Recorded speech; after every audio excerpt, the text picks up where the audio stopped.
Historiador, escritor y librero que nos va a hablar de la masonería, del nuevo orden mundial, del sincretismo, para saber en profundidad lo que está pasando. ¿Qué se entiende por sincretismo y cuáles son los diferentes tipos? Pues bueno, yo creo que el sincretismo que nos interesa, es decir, según el diccionario de sincretismo, es intentar encontrar aquellas partes de ideas diferentes que las pueden llevar a una unión, ¿no?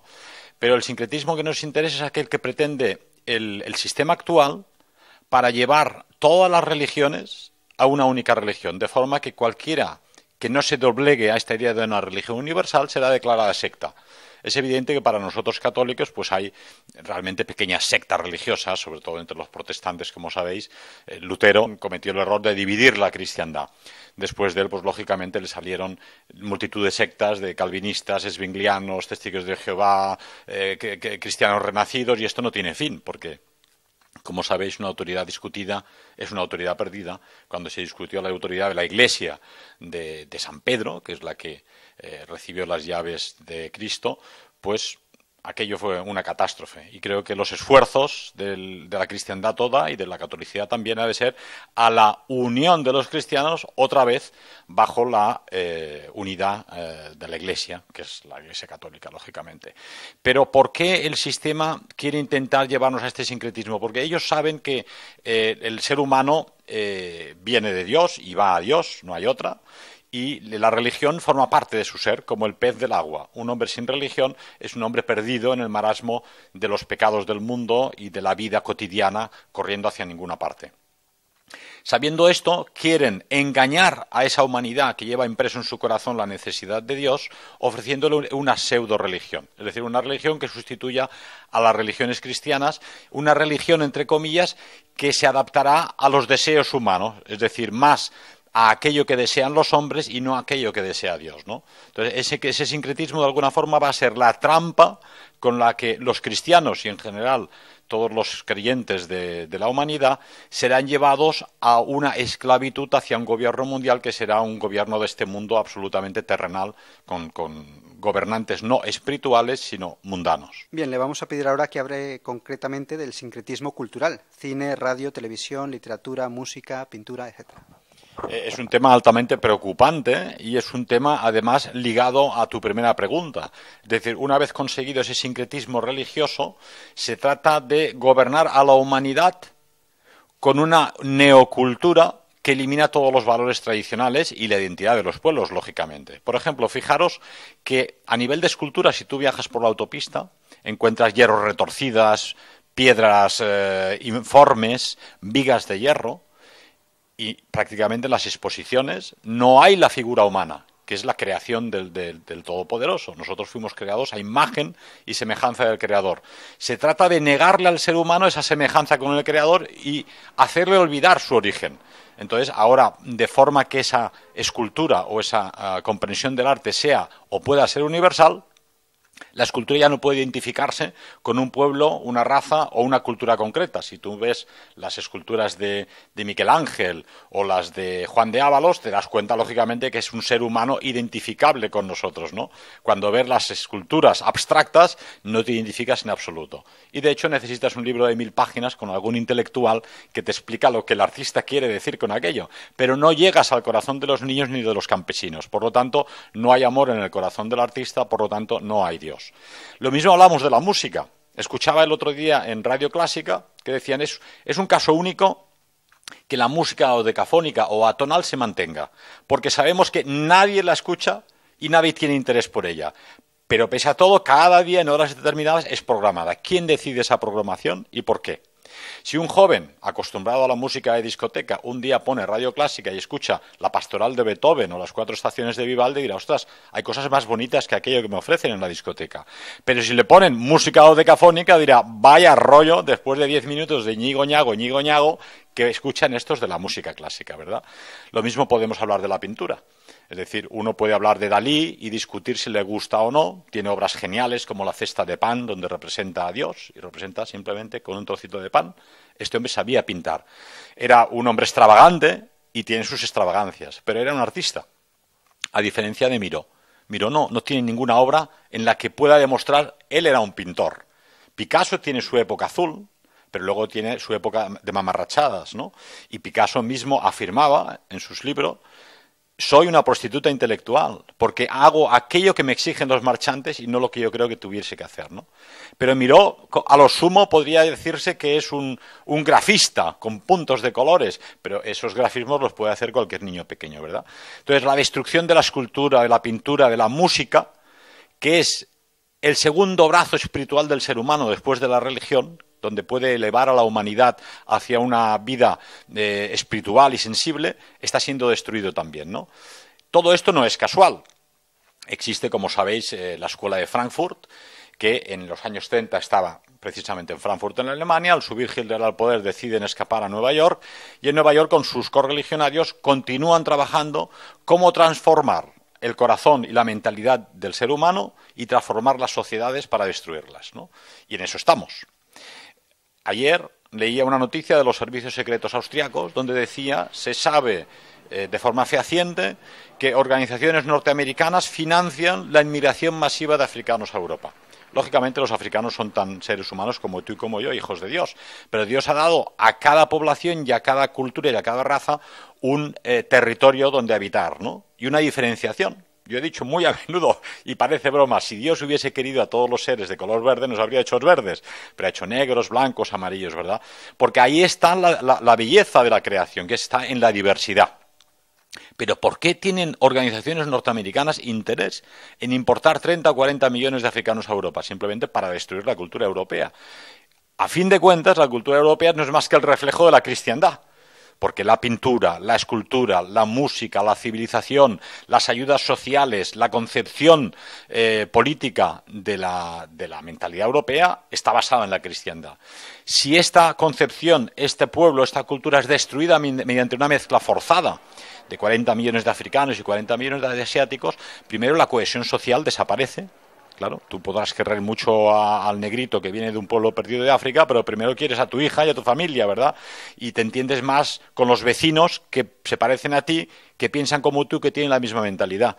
Yo me adapto fácilmente a cualquier pueblo, a cualquier cultura, y estaría dispuesto a vivir en el Brasil o en Asia o en Taiwán, y estoy seguro que los comprendería. Pero no puedo negar mi identidad. Yo sigo siendo español, catalán, europeo y blanco y cristiano. Entonces, negar nuestra propia raíz es absurdo, ¿no? Y lo que quiere el sistema, y esta escuela de Frankfurt y el Instituto Tavistock y estas organizaciones del sionismo internacional, de la masonería y del mundialismo, es librar o, digamos, eliminar la base, las raíces culturales, étnicas y religiosas y artísticas del ser humano para que no tenga ninguna posibilidad de salvación. Un ser humano suelto es como un pequeño barco de papel perdido en el mar. Mientras que si eres parte de una comunidad, tú te puedes enfrentar. Si todos los catalanes decimos no estamos de acuerdo en que las Naciones Unidas nos obliga a esto o aquello, nos podemos enfrentar. Somos un bloque de 6 millones de catalanes o de 45 millones de españoles. Pero si el cartero es negro, el policía es asiático, el otro es musulmán, el otro es testigo de Jehová, tú eres católico, al final no hay una comunidad. Es un conjunto de individuos que pagan impuestos y obedecen, ¿verdad? Este discurso no es un discurso contrario a la humanidad como ellos pretenden. Ellos dicen, si alguien no está de acuerdo con nuestro plan de disolución, es que es un malvado racista que odia a cualquier persona. No es así, al contrario. Precisamente porque amamos la diversidad cultural y étnica es por la que luchamos por nuestra identidad, ¿no? Entonces, luchar por nuestra identidad es luchar también por la creación del Todopoderoso. Vamos a profundizar en el sincretismo social, en un caso concreto. Por ejemplo, en Barcelona, cuando veníamos por la calle, veíamos una gran Babilonia, gente de toda raza, de toda cultura. También el hecho de que los chinos, los pakistaníes, copen todos los bares, todas las tiendas, todos los negocios. Háblenos un poquito de esto. Sí, efectivamente, uno en Barcelona ha vivido, los que habéis vivido en Barcelona durante muchas décadas, como la pequeña tienda de la tía Emma, de una señora catalana de aquí que te vendía los huevos o el pollo o la tela o la mercería, ha desaparecido. El capitalismo ha impuesto que los alquileres antiguos desaparezcan y los nuevos son impagables. Entonces, prácticamente los locales del centro de Barcelona solo son disponibles para grandes empresas millonarias que venden artículos de lujo a un público de lujo. Entonces tú ahora vas por Barcelona y efectivamente o son turistas adinerados que vienen de todo el mundo a visitar esta hermosa ciudad, o son inmigrantes también del mundo entero que intentan, en el brillo que les muestra la televisión, que les salpique parte de esa riqueza, ¿no? Pero ¿qué hay autóctono en Barcelona? Yo a veces discuto con personas que son suficientemente provincianas para pretender una Cataluña independiente de no se sabe qué. Decir, vamos a ver, pero si el 28% de la población de Barcelona ya no es catalana ni española, ¿cómo pretendes ahora separarte de los aragoneses y los valencianos, que son primos hermanos de sangre, para crear una Cataluña que estará llena de pakistaníes musulmanes, de africanos animistas o de asiáticos que no comprenden ni el idioma, ni tu cultura, ni tu mentalidad? Por lo demás, os queréis independizar de Madrid, pero en realidad no sois independientes ni la deuda bancaria internacional a la alta finanza, ni sois independientes de Bruselas, ni sois independientes de lo que decida la ONU. Por lo tanto, ahí se da uno cuenta que en Cataluña hay un espíritu positivo, que es el amor a la tierra, a la propia cultura, a la catalanidad, de Verdaguer, de Maragall, de Vayreda, de Rusiñol, de los escultores de la Renaixença, de los arquitectos de Gaudí, pero con esta bandera catalana, envuelta en esa bandera catalana, lo que nos venden es internacionalismo. Nos venden otra vez la escuela de Frankfurt. Nos venden una Cataluña donde todos seremos multiculturales, multirraciales y no quedará de Cataluña más que el nombre, ¿verdad? Entonces, este cambio social que en Barcelona se puede ver por la calle rápidamente y fácilmente es el que está produciéndose en Europa, ¿no? Y la invasión brutal de personas de África, decía en un discurso, que efectivamente solo en China hay 1.900 millones de chinos. Solo con que nos envíen 100 millones, en China ni se dan cuenta que han desaparecido y España desaparece. Ya no es España, será otra cosa, ¿no? Que estos pueblos y estos países emigren a Europa no es la solución. La solución sería pues ayudarles a encontrar pozos de agua, a edificar universidades, escuelas, carreteras, poco más o menos lo que hicieron las colonias cuando la metrópolis europea, fuera Inglaterra, Francia o España, organizaron iglesias y escuelas en África. Nos echaron, dijeron, bueno, África para los africanos. Suena bien, parece que es lógico, pero ahora nosotros no podemos decir Europa para los europeos. Es más, no solo no podemos decirlo, sino que nos vemos obligados a aceptar a estos inmigrantes del tercer mundo cuando eso no es la solución. El sistema nos vende, estos inmigrantes son pobres, tenemos que ayudarles, pero no es así. Estos inmigrantes son utilizados como carne de cañón para destruir la cristiandad europea. Decía este informe de los servicios secretos austriacos, no solo que los inmigrantes están siendo apoyados y financiados por organizaciones americanas, sino que el billete que les cobran para venir a Europa en esas chalupas que se hunden en el Mediterráneo va de 7.000 a 14.000 euros. 7.000 a 14.000 euros. ¿Cuántos negros pobres tienen ese dinero? Lo que nos viene es la clase media pudiente de África, y estos países pierden a sus élites intelectuales, a jóvenes fuertes, a puestos, dispuestos a todo, ¿verdad? Que África necesita, ¿no? Y estas organizaciones americanas les financian ese carísimo billete para que puedan cruzar el Mediterráneo y llegar a Europa y crear aquí un problema social, económico, que desmantelará las instituciones europeas porque no podremos absorberlos, ¿verdad? Ahora vamos con el sincretismo económico, el Fondo Monetario Internacional y todos los grandes intereses creados. Muy bien, la economía es el alma mater del mundo moderno. Para nosotros no es más que el estómago del cuerpo humano. Es importante porque sin estómago no podríamos pensar, pero quizás más importante el corazón y la cabeza. Pero bien, lleguemos a la economía, que es lo que importa en el mundo moderno. El gran problema de la economía ya no es como sabéis, que ya no esté basada la moneda en el patrón oro, como ocurrió hasta los años 70, fue eliminado porque no había oro bastante para cubrir la deuda norteamericana y la emisión de billetes. La realidad es que los bancos y las grandes entidades financieras crean dinero de la nada. Y dirás, ¿cómo puede ser? Sí, sencillamente, ellos crean un crédito, te dan un crédito de 300.000 euros para que te compres la casa y lo escriben en un libro. Al señor Pepito les hemos prestado 300.000 euros. En ese momento ellos han creado 300.000 euros sin tenerlos. Tú vas a devolver esos 300.000 euros en bienes reales, en tu trabajo cada mes, en riqueza. Si no les pagas, se van a quedar tu coche, tu casa, la casa de vacaciones y lo que encuentren. Y entonces crean esa riqueza real que es la que ellos absorben. Creando ese dinero ficticio, ¿qué ocurre? Que es un timo a gran escala. Porque si tú falsificas un billete de 500 euros, con el riesgo que tienes de que la policía te pesque y te encierren muchos años en prisión, ellos no lo hacen con 500 euros, lo hacen en grandes, enormes cantidades, ¿no? Al falsificar ese dinero, que es creando el dinero crediticio, lo que hacen es que tus 100 euros que tienes en el bolsillo, cada 10 años va en la mitad. Porque crean de la nada un dinero que no existía. Por lo tanto, el volumen de dinero en circulación es mayor, por lo tanto, el valor del dinero vale cada vez menos. De ahí que desde que tú tienes uso de razón, el dinero siempre ha ido perdiendo valor. Todo sube de precio. El pan, la leche, los huevos, desde que tenías 5 años hasta hoy, todo sube de precio. ¿Por qué?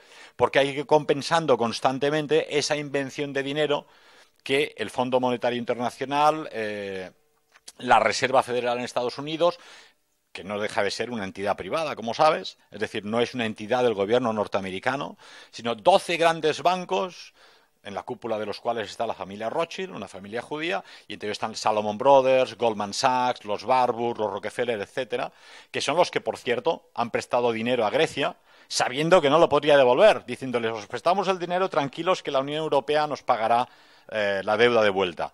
El gran problema es que el beneficio va a esos grandes bancos, pero las deudas ahora las tiene que pagar la Unión Europea, es decir, España, Alemania, Francia e Italia, ¿verdad? Entonces, el sincretismo económico pretende, primero, el euro, ya lo tenemos, ¿verdad? Hace unos años salió en Internet el famoso Amero, ¿no? Una especie de moneda que sustituiría al dólar, que uniría Canadá, Estados Unidos y México.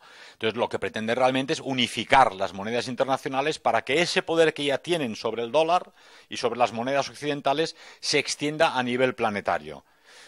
Van más lejos todavía. Ya hace años que advierten, el dinero desaparecerá y solo tendremos el dinero de plástico, las tarjetas.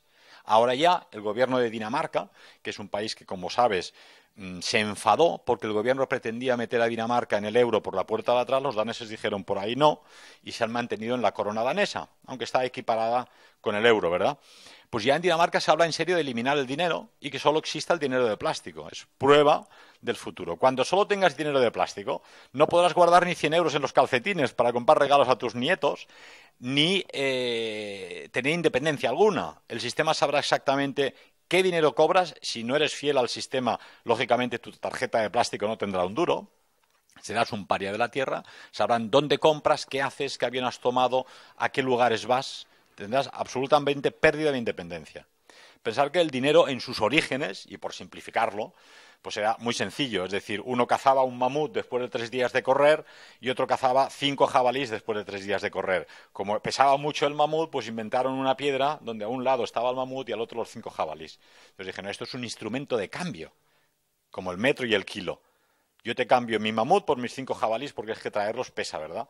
Pero no era una mercancía en realidad. Hoy en día el dinero es una mercancía. Es decir, el precio del dinero ha bajado el precio del dinero. ¿Cómo puede ser que el dinero tenga un precio? ¿Y cómo puede ser que sin trabajo, sin el sudor de tu frente, tú puedas ganar dinero solo porque tienes dinero? ¿No? Eso es antinatural y yo diría que es contrario a las leyes divinas. Es decir, tú no puedes ganarte el pan con el sudor de la cabeza de los demás, ¿verdad? Entonces, el sincretismo económico la tendencia es a que todo el dinero del planeta y de todas las naciones esté en pocas manos, en este caso de la masonería internacional, al servicio de la B'nai Brit, del Fondo Monetario Internacional, de la Reserva Federal, y ese control del dinero hará de los seres humanos esclavos. Pero esclavos prácticamente con control absoluto, no como en la época de Egipto o en la época de Stalin. En aquella época, pues uno sabía que Stalin tenía muchos tanques y era peligroso decir algo en contra suya, pero todavía tenías cierta libertad en el bosque y en casa, y tenías tu dinero para pagar la comida de aquel día. El control será total y absoluto, ¿no? Y nos convencerán de que es mejor, porque si no hay dinero, ¿quién te lo va a robar? Pero ¿qué importará el pequeño ladrón que te robe la cartera cuando estos grandes financieros internacionales lo que hacen es robarte cada día y constantemente a todas las naciones, y sobre todo empujarlas a solicitar créditos impagables? Ellos conceden más créditos de aquellos que saben que una nación puede pagar, porque con los intereses de esos créditos impagables esclavizan la voluntad de una nación. Si una nación pretende resistirse, por ejemplo, a las leyes del matrimonio homosexual por cuestiones morales, por ejemplo en Polonia, o si una nación se niega a implantar el aborto, como está ocurriendo en México, la fuerzan, usted tiene muchas deudas con nosotros, nos debe mucho dinero y no ha pagado ni siquiera los intereses, así que haga el favor de obedecer si no quiere que le cobremos esa deuda, ¿verdad? Entonces las naciones doblegan el espinazo y obedecen a consignas sociológicas y políticas en base al dinero-deuda, ¿no? Luego hablaremos de cómo combatir todo esto, pero vamos a profundizar ahora en el sincretismo religioso. Para empezar, le voy a pedir que hable del modernismo en la Iglesia. Lógicamente, el enemigo, que no es tonto, ya nuestro Señor decía que habíamos de ser hábiles como serpientes y ser astutos como el enemigo, pero sin dejar ni abandonar la mansedumbre que Él también nos ordena, ¿verdad? Pero el enemigo está intentando socavar su Iglesia. O sea, la Iglesia Católica, en la Iglesia de Pedro, hace no mucho, creo que hace un año o dos, descubrieron en los fundamentos del Vaticano la tumba de Pedro, realmente. O sea, que ya no es solamente simbólico, histórico, que Cristo fundó sobre Pedro, tú eres la piedra donde edificaré mi Iglesia, sino que realmente en los fundamentos del Vaticano está la tumba de aquel mártir que fue San Pedro, ¿verdad? Entonces, aquella Iglesia fundada sobre San Pedro sigue siendo la prueba de toque del sistema. Nuestro Señor dijo: contra las puertas de la Iglesia el infierno no prevalecerá, ¿no? Yo creo que el enemigo está condenado, está juzgado, esto está escrito ya en los Evangelios, pero va a hacer en esa rabia suprema por evitar perder el poder lo que pueda por destruir la Iglesia. ¿Cómo lo hace? Primeramente, introduce pequeños cambios. Por ejemplo, en la iglesia de mi pueblo es difícil arrodillarse, aunque uno quiera, porque han quitado ya las tablas de madera de los bancos donde uno se arrodillaba. Ahora cuesta más arrodillarse en el duro cemento, ¿no? Entonces ya eso lleva a que la gente, por instinto y por la tradición de los últimos 20 años, se mantiene en pie durante la consagración o durante la comunión, ya prácticamente no se arrodilla nadie. El sistema que dice, pero no importa, sigue estando Dios allí, tú sigues siendo creyente, está el sacerdote, el pastor, pero ya es un símbolo. Tú te mantienes de pie, erguido, el ser humano, frente al Creador. Ya no te arrodillas ante Él. Te arrodillas ante el dinero, te arrodillas ante Michael Jackson o ante Madonna. Pero ante Dios no se arrodilla ya nadie, ¿no? Luego, el hecho de la comunión. Tú vas a recibir la comunión y te la daban in illo tempore en la boca. Ahora ya la puedes coger en la mano, ¿no? Bueno, no pasa nada, en el fondo es higiénico, porque si te la da el cura a lo mejor alguien está constipado y te contagia, siempre te explican historias, ¿no? Pero claro, ya es también una desacralización de la comunión, que es el cuerpo y la sangre de Cristo. Oía hace poco de una monja que tenía sabor a sangre en la boca cada vez que tenía la comunión, ¿no? Y conocéis también el milagro de aquel sacerdote que dejó de creer en la comunión y un buen día en la copa vio realmente carne y sangre humana, que era la encarnación del cuerpo de Cristo, ¿no? Ese pequeño símbolo de coger la comunión con tus manos también desacraliza el acto. Lo que se pretende es desacralizar la vida del ser humano. Nuestros orígenes, es nuestra conexión con lo alto, se va desacralizando y uno va perdiendo esa idea. Por ejemplo, el matrimonio, ¿no? Todos estamos rodeados de amigos, de familia, nosotros mismos todos tenemos problemas con las novias, con las esposas, y al final 1 de cada 3, según las estadísticas, 1 de cada 2 está divorciado o separado. Familias católicas que ya no son separadas sino divorciadas. ¿Por qué eso es posible? Porque se ha desacralizado. En la época de mis padres que no se separaba nadie, no se divorciaba nadie, pero si había uno que el marido era borracho, pues a lo sumo se separaba para evitar problemas a los niños y ya está, ¿no? Pero ¿por qué ahora la gente se divorcia con tanta facilidad? porque se ha desacralizado el acto sagrado del matrimonio, donde Dios está presente y es testigo de tu compromiso de por vida, ¿no? Y eso daba a los niños, lógicamente, el calor humano, el calor psicológico, el centro de la familia donde estaba la madre siempre. Ahora se ha sacado a la madre de la familia, se la ha enviado a trabajar por 1.000 euros a la Philips o la BMW y ya no está en casa. Llegan los niños del colegio donde se han enseñado educación de la ciudadanía o educación sexual prematura, que es en lo que están ahora, ¿verdad?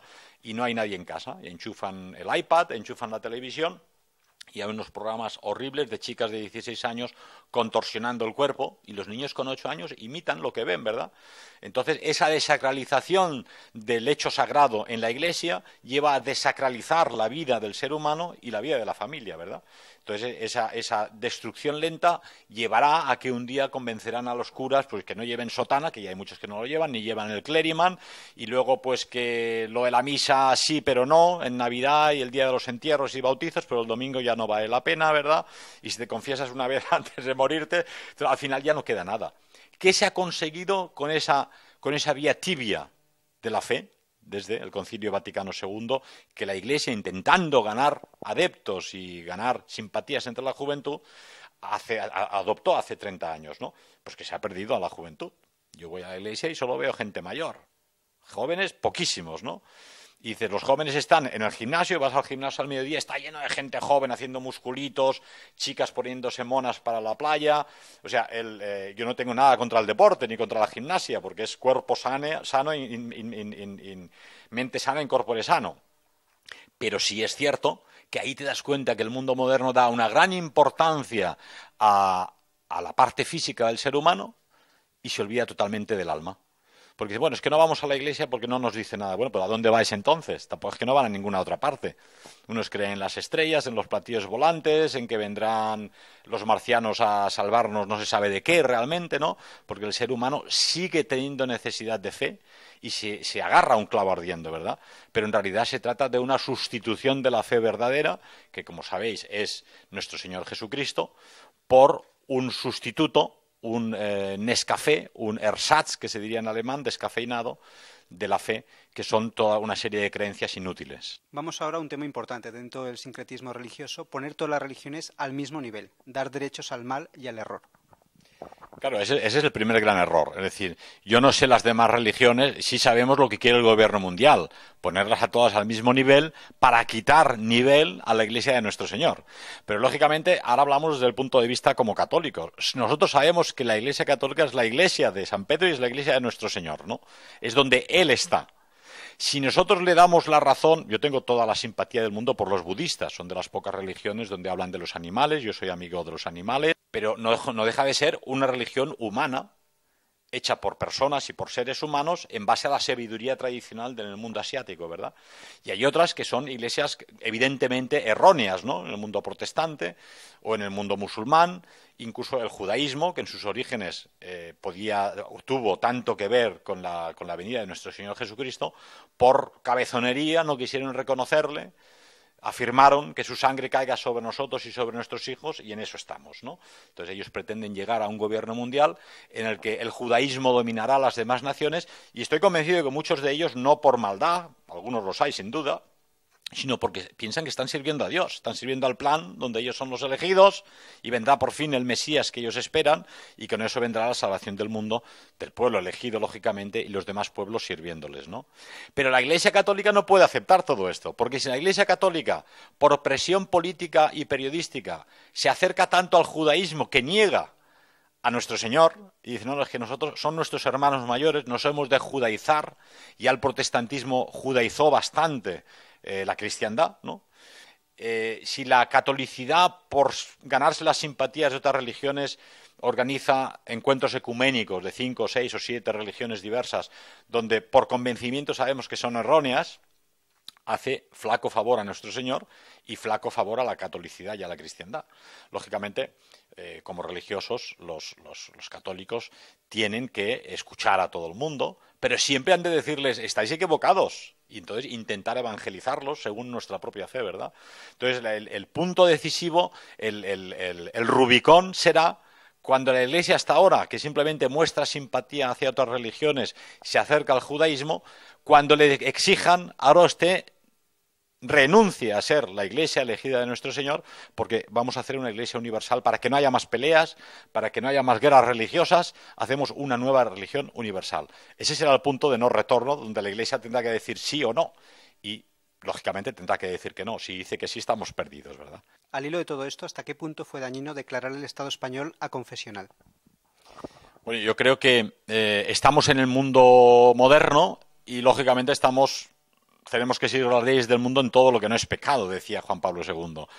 Pero es evidente que al separar la Iglesia y el Estado, en Occidente, en la Europa cristiana tradicional, lo que ha pretendido el enemigo es desmantelar la defensa de los cristianos, ¿no?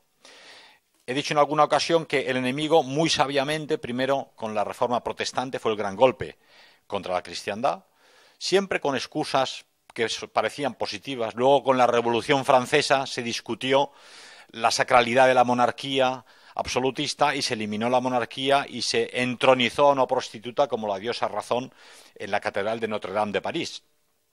Con la Primera Guerra Mundial, los tres grandes imperios cristianos, el zar de todas las Rusias, el Kaiser alemán o el imperio austrohúngaro, que eran imperios cristianos, defendían a la cristiandad.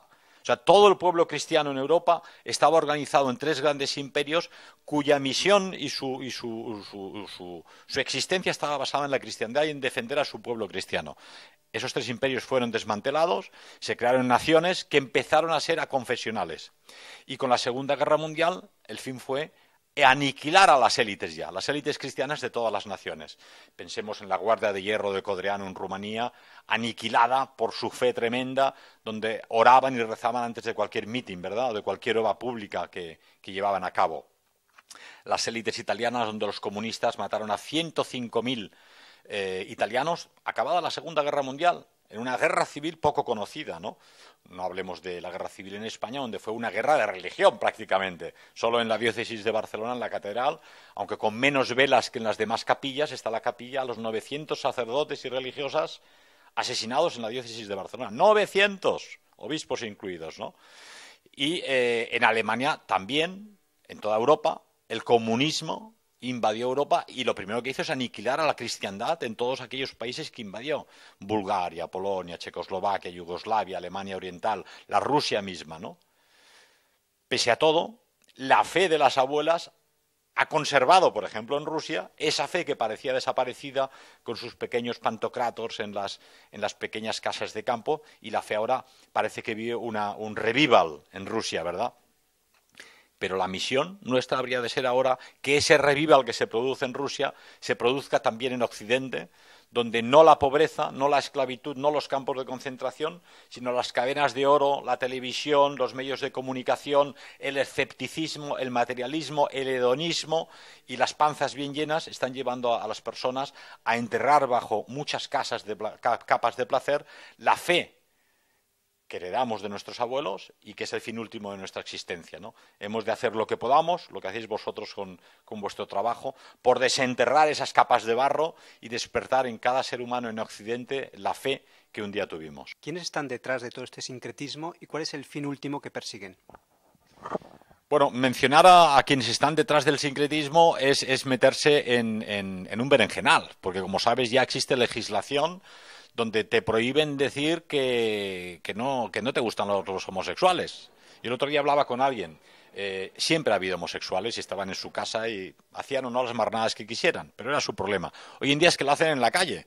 El gay parade que hay por las calles de Barcelona, Nueva York o Berlín cada año es una marranada. Es asqueroso realmente, da asco, dan muestras evidentes de ser una Sodoma y Gomorra en pleno siglo XXI, ¿verdad? Y resulta que yo tengo que aceptar que mis hijos y mis nietos lo puedan ver por la calle, ellos con orgullo sean filmados y sean mostrados en televisión como lo más normal. Si tú dices esto ahora públicamente, cae sobre ti el peso de la ley, porque está prohibido hablar mal de los homosexuales. Cuando uno dice, no, yo no digo nada malo de ellos, yo lo que digo es que a mí me gustan las chicas porque he nacido macho, y me da asco lo de los chicos con chicos, ¿verdad? Pero esto ya está mal visto por ley, ¿no? Si tú no aceptas la educación prematura sexual de los niños, ahora se discute mucho en Alemania porque han introducido en los colegios que a los 10 años ya hay que educar a los niños sexualmente, una edad prematura donde los niños todavía no tienen las cosas claras, ¿verdad? Ha habido el caso reciente de un papá que ha ido al colegio y ha dicho: yo me niego a que a mi hija le enseñen educación sexual en el colegio. Y han encerrado al papá en prisión, ¿no? Y a la niña le han obligado a asistir a clase. Esto es increíble, pero es una forma de perversión de toda la sociedad, ¿verdad? Entonces, al final, detrás de todo este sincretismo se encuentra la masonería internacional, que no es más que el arma de combate para destruir la cristiandad e instaurar un gobierno mundial anticristiano. ¿Quién hay detrás de la masonería? La masonería tiene un largo periodo de historia, pero es sabido, por ejemplo, que todas las logias masónicas del Gran Oriente español o francés o escocés se obedecen a la gran logia de Nueva York, que es la B'nai B'rith, los hijos de la alianza, que es una logia exclusivamente judía, es una logia racista. Si no eres judío, no eres miembro de la B'nai B'rith. Y todas las logias obedecen sus órdenes. Es decir, cuando un político en Dinamarca, en Francia o en España dice: mire, la gente ha votado no a la inmigración masiva, pero en la logia me han dicho que hay que abrir las puertas y que hay que llenar esto de negros Europa. Y va a llenar Europa de negros. ¿Quién lo ha decidido en última instancia? La B'nai B'rith, lógicamente, ¿no? Y esas 300 familias que, entre los banqueros de la Reserva Federal, han decidido dar la vuelta como un calcetín a la sociedad cristiana occidental, como decía nuestro político Guerra, y convertirla en una sociedad anticristiana, ¿verdad? Entonces, en última instancia, están los hijos de la mentira, están aquellos que se disfrazan de corderos siendo lobos, están aquellos cuyo padre es el diablo en lenguaje del Nuevo Testamento, ¿no? A mí me extraña todavía que no hayan implementado leyes para prohibir el Nuevo Testamento, porque si lo que hay en el Nuevo Testamento lo hubiese dicho el doctor Goebbels, lo habrían metido en prisión hoy en día, ¿verdad? Entonces estamos en una guerra realmente donde todavía no se atreven a perseguir el Nuevo Testamento, ni aquellos que lo defienden, pero a eso vamos. ¿Podemos hacer algo realmente para combatir estas logias tan poderosas? Yo creo que sí, no solo podemos, sino que debemos. Es decir, el enemigo solo tiene fuerza porque los cristianos no son realmente cristianos. Es decir, donde hay una manzana podrida, las otras manzanas se pudren poco a poco, ¿verdad? Israel Shamir, un autor por el que yo he estado en prisión a causa de sus libros, que se convirtió al cristianismo a pesar de ser judío, ¿no? Decía: si los cristianos fueran realmente cristianos, los judíos no tendrían la fuerza que tienen. Tienen la fuerza que tienen porque tientan a los cristianos y a sus debilidades. El cristiano que lo fuera no caía en esa trampa, ¿no? Una cosa parecida explica Ortega y Gasset, el famoso filósofo, lo he mencionado en infinidad de ocasiones, pero es muy gráfico. Ortega y Gasset decía: en la Edad Media los judíos tenían el oro del mundo, pero vivían en los guetos, porque a la cristiandad no le interesaba tanto el oro como construir catedrales, las cruzadas, difundir la fe, evangelizar a los indios en América, ¿verdad? Hoy en día han cambiado los judíos, no, siguen teniendo el oro y el dinero del mundo, los que hemos cambiado somos nosotros. Ahora damos mucha importancia a ese dinero, a ese oro, a esa vida mundana, por eso tiene fuerza su espada. Pero si dejáramos de dar valor a ese dinero y a ese oro, su espada sería una espada de cera que se fundiría y dejaría de tener valor, ¿no? Entonces, si nosotros decimos: mira, yo tengo fe, creo en nuestro Señor, por lo tanto, como decía Rudolf Hess, Dios es mi filosofía de la vida y mi principal fuente de fuerza. Una vez uno está convencido de eso, el enemigo no tiene ninguna posibilidad de vencernos, ¿no? Y luego hay que perder el miedo, es decir, cada uno en su campo, educando una familia con 7 o 8 niños con fe.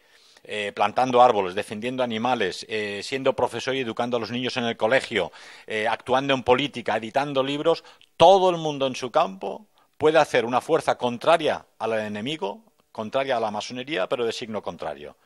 En arte, uno ha de defender el arte figurativo, el arte hermoso, el arte de inspiración divina frente al arte decadente. En música, uno ha de defender la música hermosa y bella frente a la música horrorosa, mecánica y primitiva, ¿no? En familia, uno ha de defender la familia y numerosa y unida frente al caos de los singles de hoy en día, ¿no? Entonces, en todos los frentes, da igual donde tú trabajes, puedes llevar a cabo una acción que contradiga el plan de la masonería y del judaísmo internacional. Pero para eso hace falta que todos los cristianos estén convencidos de la fuerza tremenda que tienen con esa fe, saber que Dios está con ellos y les protege, y que al final morimos todos, ¿eh? Y nos dejamos aquí hasta el último céntimo, no te llevas ni una corbata al otro lado, y lo único que queda es lo que has hecho en este combate por el bien en contra del mal, ¿no? Y en esa batalla estamos todos comprometidos. Alguien podría objetar que oponerse a este gran sistema es una manera de complicarnos la vida. ¿Merece la pena el esfuerzo de hacerlo? Sin duda merece la pena complicarse la vida. Es decir, yo ahora voy con los amigos a las montañas a hacer escalada y mucha gente dice, ¿te complicas la vida? Y digo, sí, pero allí, en las altas montañas, es uno de los últimos parajes todavía puros de la creación, me encuentro más cerca del Señor. Porque ves aquellas cimas hermosas, aquellas puestas de sol, aquellos cielos estrellados bajo los que duermes, aquel escenario fantástico, ese gran teatro del mundo que decía Calderón, que él ha puesto para nuestra acción, ¿verdad? Si yo me quedase en casa viendo la tele y no saliese de la puerta, seguro que no me pasa nada. Igual se hunde la casa, ¿no? Pero la gente piensa, si te vas a escalar o te vas a hacer montaña, te complicas la vida. Pero la vida solo vale la pena si la invertimos para hacer algo grande con ella. Solo vale la pena si la arriesgamos por algo positivo, ¿no? Los escaladores que han conquistado el Cervino o el Mont Blanc o la Concagua o el Everest, claro que se arriesgaban, pero abrieron vías para que ahora la humanidad ya no tenga miedo a esas cimas. Cuando iban los ingleses al Everest decían, al otro lado hay monstruos, porque desaparecían los montañeros en las tormentas. Cuando llegó por fin el primer escalador dijo, al otro lado no hay monstruos, ¿no? Entonces ahora hemos de convencer a los cristianos de hoy, no hay monstruos, no hay monstruos. Al otro lado tenéis seres humanos como tú y como yo, con dos piernas, dos brazos, la boca llena de dientes y un ojo repetido. Son mamíferos verticales, bípedos sin plumes, que están equivocados y están sirviendo al mal consciente o inconscientemente. Hay que abrirles los ojos y hay que combatirles. Pero su única fuerza es la fuerza del mal, pero nosotros tenemos la fuerza del bien, ¿no? Y contra la fuerza del bien y la fuerza del espíritu no hay fuerza materialista que pueda prevalecer. Háblenos concretamente de la ingeniería social que se ha producido en España en los últimos 50 años. Bueno, los que tenemos cierta edad, como nosotros en este caso, hemos vivido esa ingeniería social, ¿no? Yo soy un hijo de la España de Franco, con 9, 10, 11, 12 años corría por las calles de Baeza, un pueblo en Jaén, feliz, con mi burrico, ¿no?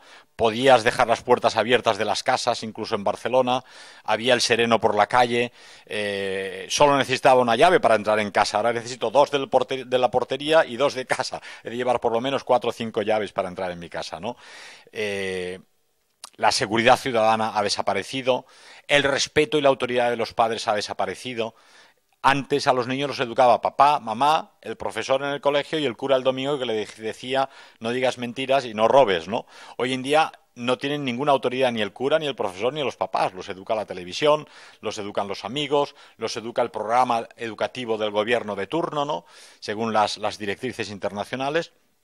Realmente la ingeniería social ha sido tremenda, ¿no?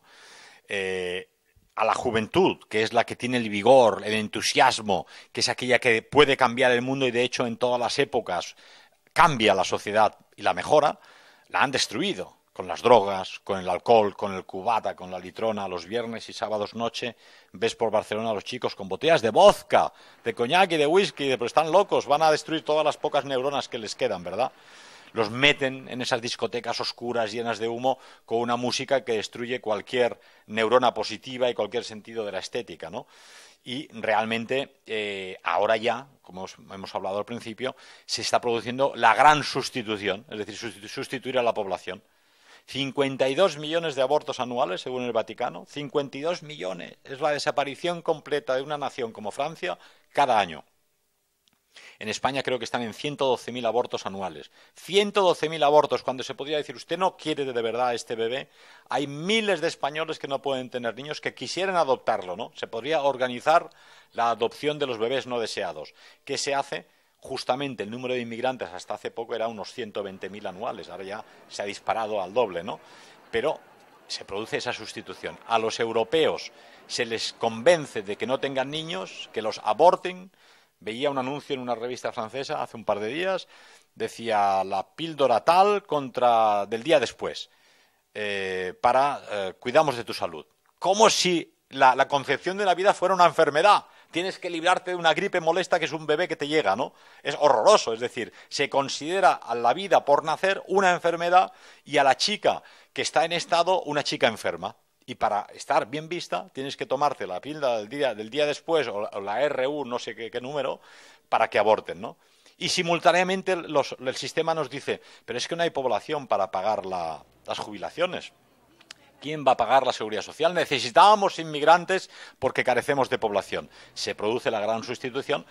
Algún idiota se cree que estos pobres negritos que vienen de África, que cuando pintan una pared o hacen una puerta, al menos al principio la hacen torcida, ¿verdad?, van a pagar la jubilación de un ingeniero, un arquitecto, un médico español. Es que esto no existe, es el cuento de la lechera. No van a pagar la jubilación de los españoles que hoy son ingenieros o son profesionales porque es que no producen económicamente aquello necesario para pagar. Pero esa es la película que nos venden y esa es la ingeniería social que nos han impuesto. Que la población autóctona se suicide, cuando en el futuro hablen, había una época oscura donde las chicas mataban a sus propios cachorros. No hay águilas, no hay leones, no hay elefantes que maten a sus cachorros, pero el ser humano occidental, europeo, cristiano, entre comillas, está matando a los cachorros que habrían de sustituirlo en el futuro. ¿Por qué los poderosos de la tierra quieren acabar con la cristiandad? La odian. ¿Tanto les molesta para sus fines?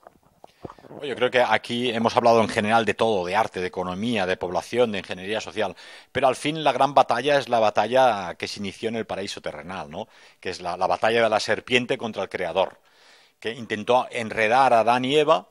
¿Y qué les dijo? No les prometió muchas cosas, les dijo 2 palabras: seréis como Dios. Y entonces los humanos aquellos dijeron, ostras, pues si voy a ser como Dios, comeré de la manzana del paraíso, ¿verdad? Y ahí está la batalla. Es decir, hoy en día nos encontramos, el hombre quiere ser como Dios, piensa que con la ciencia, la medicina, es cierto que la medicina ha hecho grandes avances, pierdes un brazo que te ha cortado un tren en la vía y te lo pueden coser y quedas como nuevo, ¿verdad? Pero todavía el ser humano no puede ser ni será nunca como Dios. Es la criatura del Creador, no puede ser un creador, ¿no? Y en esa batalla estamos. El diablo sigue vendiéndonos la manzana, la película.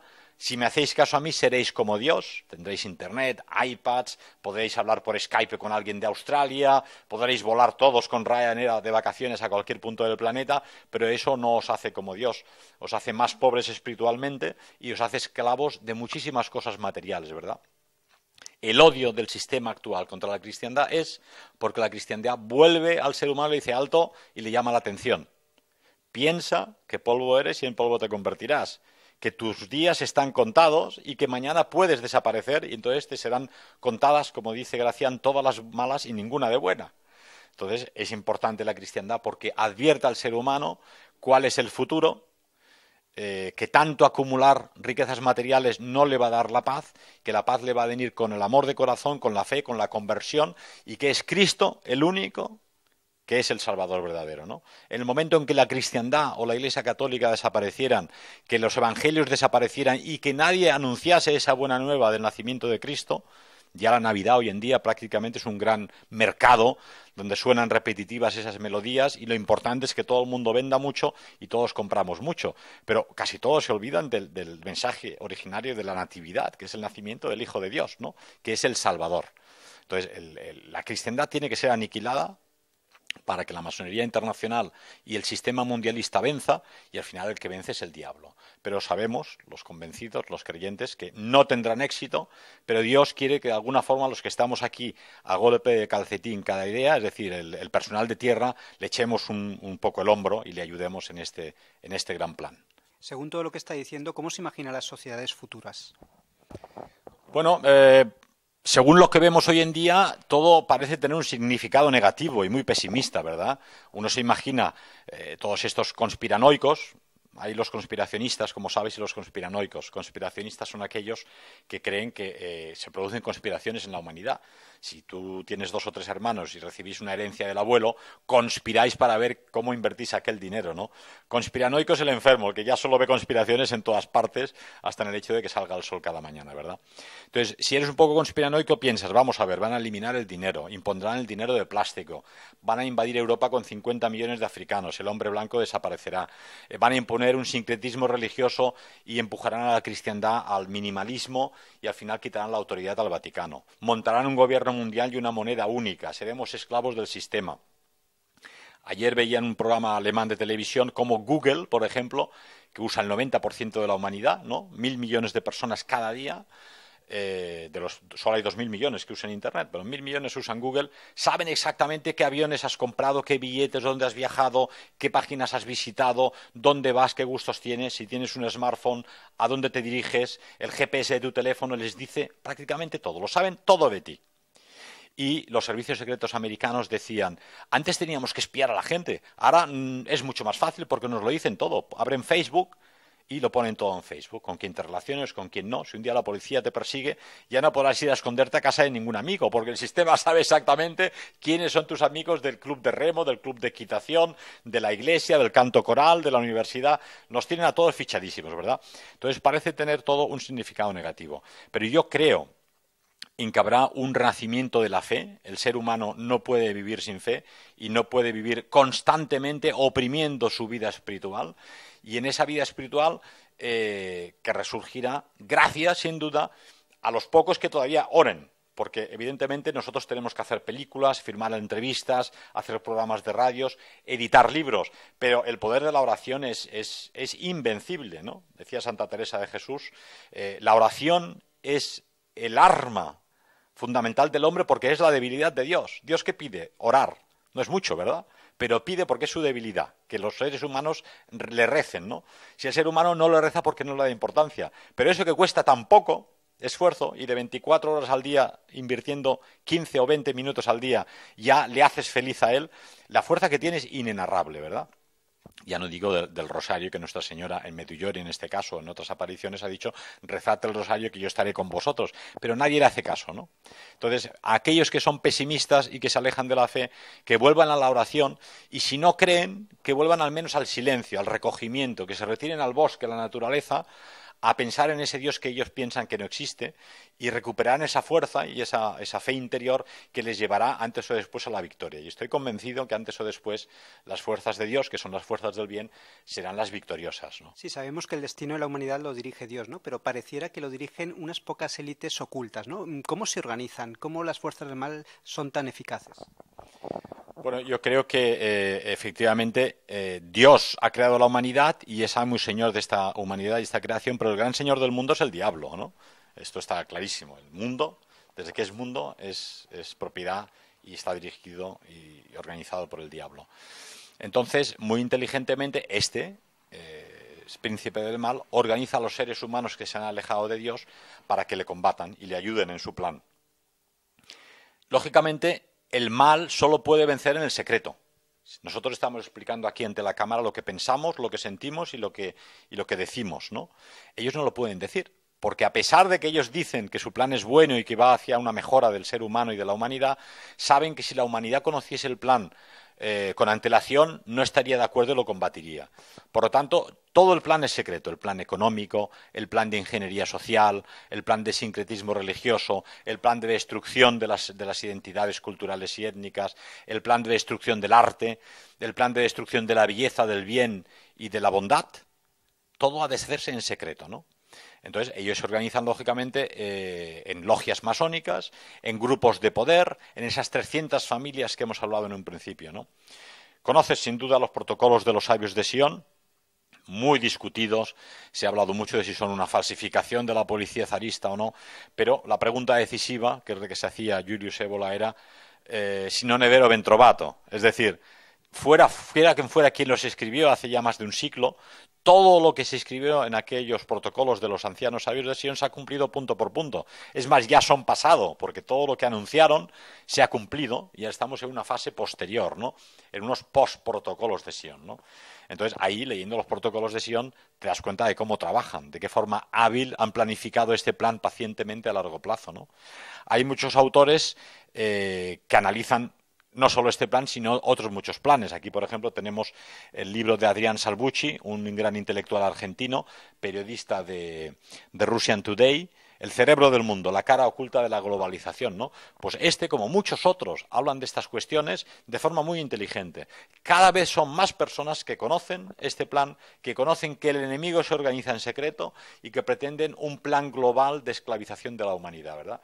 El Internet, con todo lo negativo que tiene, ¿no? Porque absorbe mucho tiempo de las familias, porque hay jóvenes que están 4, 5 y 6 horas ante la pantalla y no cantando canciones o tocando la flauta o paseando con sus padres, porque el enemigo sabe todo de nosotros gracias a que navegamos por Internet, pero también es cierto que, como todo instrumento, puede ser también positivo. Internet nos posibilita que la película que filméis vosotros sobre un mártir catalán asesinado en el año 39 pueda ser visto por un católico en Argentina, en México o en California, ¿verdad? Gracias a Internet. Lo que escriba un japonés puede leerlo una persona de Paraguay al día siguiente. Entonces nos facilita la comunicación. Entonces hay cada vez más gente que sabe que hay fuerzas ocultas que nos gobiernan por detrás del gobierno democráticamente elegido, con unos parlamentarios que se sientan a calentar la silla, ¿verdad? Pero que al final no deciden realmente importante, porque las decisiones decisivas se deciden en otros foros ocultos. Le pedimos ya un mensaje final que sintetice todo lo que hemos hablado y también decir alguna cosa que se haya podido quedar en el tintero. Bueno, yo creo que aquí sería bueno acabar con una frase sencilla de León Degrelle, un católico belga, que decía: la fe, la fe, la fe, hay que tener fe. Con la fe todo es posible, sin fe nada es posible, ¿verdad? Entonces, la síntesis definitiva es que, aunque nos quejamos de que el mundo actual va muy mal, pensemos, por ejemplo, en Álvar Núñez Cabeza de Vaca, si lo conoces, uno de los conquistadores españoles, o a Hernán Cortés en la conquista de México, con 200 chavales de 20 años enfrentándose a 30.000 indios, ¿no? Aquello sí que era una crisis de verdad. Estarse meses sin comer, ¿verdad? O lo que padecieron los españoles que en la División Azul combatían en el frío de Rusia las tropas de Stalin, ¿verdad? Aquello fueron crisis reales. Hoy en día comemos todos. Todos tenemos un techo sobre la cabeza. Incluso el pobre más pobre en Occidente tiene una cama que organiza Cáritas, o una alimentación que lo organiza la Cruz Roja, o la bondad de corazón de las personas sencillas ayudan a las personas a que la gente no se muera de hambre, ¿no?